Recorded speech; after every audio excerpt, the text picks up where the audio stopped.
This video features 17 free vegetable gardening hacks that I use all the time in the garden, and I've even thrown in a couple of bonus ones too. And I created this video to celebrate the launch of my new book, which comes out today, and it's called Grow Food for Free.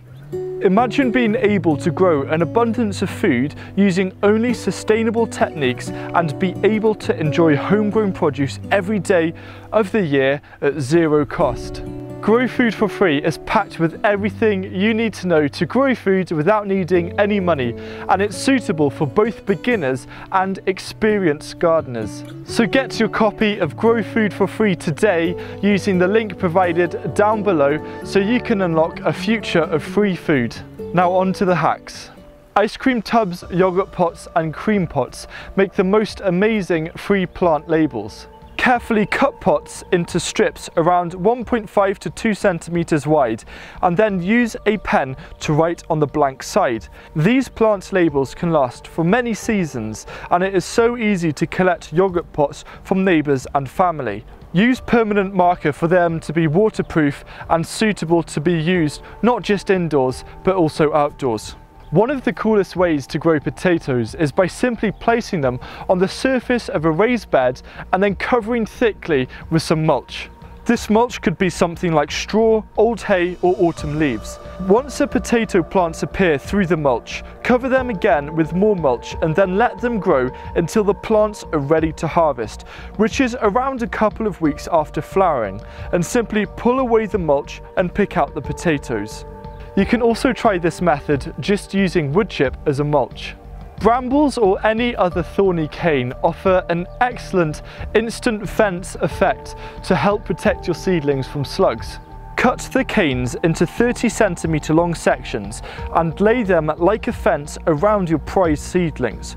You can also stack 2 to 3 canes on top of each other, and it won't stop every single slug, but I can guarantee that it will make a huge difference. Suburban and rural areas are full of wild brambles that need clearing. So instead of just clearing and burning all of the brambles, we have an excellent use for the canes in our gardens and allotments to help keep slugs away. This won't be suitable for every single climate, but I try and garden in accordance with the weather, and I always prioritise sowing seeds and transplanting seedlings during or right before some heavy rain. This means you save yourself the time of watering afterwards and also using up your water storage, because the rain will do all of that for you. Fellow YouTuber Steve from The Optimistic Gardener has come up with an excellent way to repurpose pallets into creating our own seed trays. And if you have spare nails or screws lying about, or even repurpose the nails from the pallets that you break up, then this can be a free project. Pallets can be found for free in many locations, and for example last year I picked up 3 pallets from a local tennis club. These seed trays have an added benefit of being as large as you want them to be and also plastic free. Create the frame and then nail the planks to the base. Just make sure that the pallets you use have the HT symbol, which stands for heat treated and not chemically treated.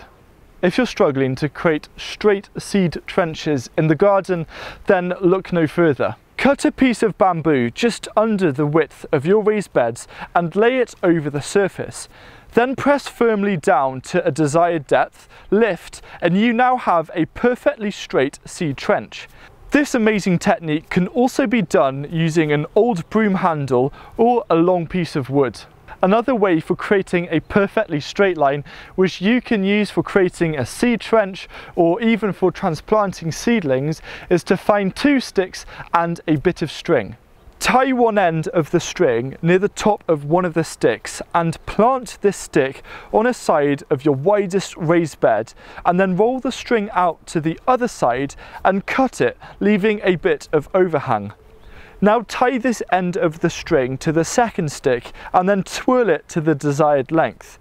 Both sticks planted at both sides and twirled taut will create a perfectly straight line. Made popular by Charles Dowding, the technique of multi-sowing allows you to grow more plants in less space, and it also means that you need less compost to get them growing. For example, beetroot, radish and turnips can be sown 4 to 5 seeds to a module and then transplanted, and as the clumps of seedlings grow, they will push away from each other. And multi-sowing also means that sowing and transplanting times are greatly reduced. Cardboard tubes like loo rolls make fantastic biodegradable plant pots to start off your seeds. Peas and beans work especially well, and when it comes to transplanting, you can place the whole cardboard roll directly in the ground as it will break down, which means that your plants will suffer far less transplant shock. Fill the tubes with homemade compost and sow your seeds, and then store these in boxes such as old ice cream tubs or crates to prevent the compost falling out. Alternatively, you can create 4 cuts at the end of one of the tubes and fold them inwards to create a pot. This hack is one of the most satisfying things any gardener can do. Fill an old rain gutter with compost and then sow seeds. This works very well for peas because when it comes to transplanting, create a trench in a raised bed and then slide the seedlings straight from the rain gutter into the trench and they have been instantly transplanted. But this also works really well for other things such as lettuce and salads. A quick bonus hack on the theme of peas. Use Christmas tree branches to create amazing pea supports when you just transplant your seedlings. Collect Christmas tree branches from neighbours and recycling facilities in early January and use to your heart's content, and this also works really well for sweet peas too. One of the most effective ways to easily increase the productivity of your garden is to scrap creating annual planting plans and instead look at monthly planting plans. There are so many benefits to this because a month-by-month look at the garden means you can plan ahead for when a gap appears, so you can sow seeds ready to transplant as soon as you have harvested a crop, so you can get 2 or 3 different harvests from the same space in one growing season. Using a monthly planting plan also really helps make you feel in control because it is so much simpler to look at what's happening on a month-to-month basis, and it means that the plan that you have is going to be very close to how the garden is laid out at any one point in time. Permaculturalist Bill Mollison devised an excellent way to ensure that your parsnips and carrots would have excellent germination. The trick is to not let the seeds dry out during germination by watering after sowing and then placing a plank over the row of seeds to reduce evaporation, and then remove the plank when you see small seedlings begin to appear. If you want to have healthy and strong tomato plants, there is one clever trick to really encourage a deep established root system. After transplanting a tomato seedling and giving it a deep water, don't water the seedling for 7 days to encourage the roots to grow in search of water. This then makes a more resilient plant that will also have greater access to nutrients and water as a result. Did you know that you can also grow dried peas and beans as well that you find in the back of your kitchen cupboard? Dried peas can be sown and grown indoors and outdoors and offer a fantastic harvest of not just peas but also pea shoots, which are a wonderful addition to any salad. Make sure you soak dried peas for an hour to help them germinate faster. Weeding your garden is not the most enjoyable job, but there's a few ways to make it far more effective. Firstly, block out a flexible once-a-week weeding session to stay on top, and then try and weed during the intense midday sun or just before, and then leave the weeds that you pull out on the surface of raised beds or on soil to wilt, and they will break down and save you a trip to the compost bin.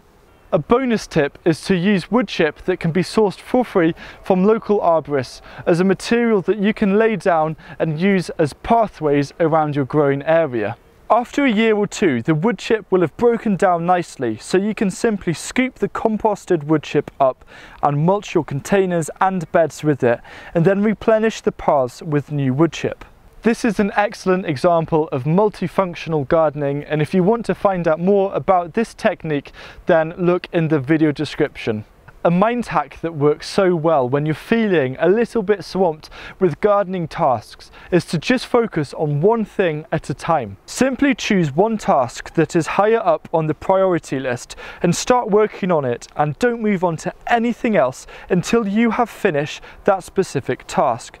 This really helps focus you, and you'll feel much better after finishing that single task, because then there is less to be done, and the priority that I would choose is a task which will take up a lot of time, because when you blow that out of the way, suddenly everything feels a lot more doable.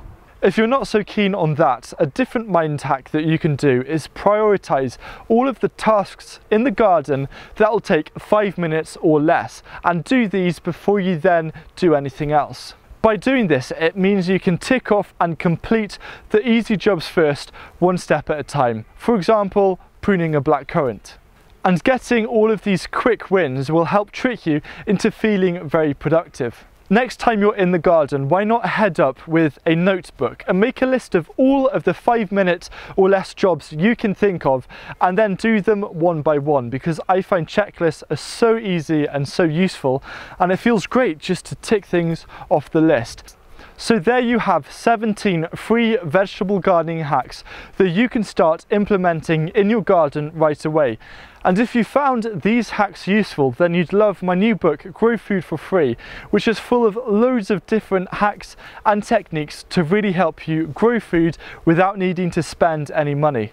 If you would like to support the channel and also learn how to drastically reduce costs in the garden, then get yourself a copy of Grow Food for Free today, and all of the information and links you need for that are down below in the video description and also in a pinned comment. I really hope you enjoyed this video, and let me know if you have a favourite hack or which one you're really looking forward to starting, and also if you have any questions or suggestions. And I look forward to seeing you again soon in another video. Goodbye.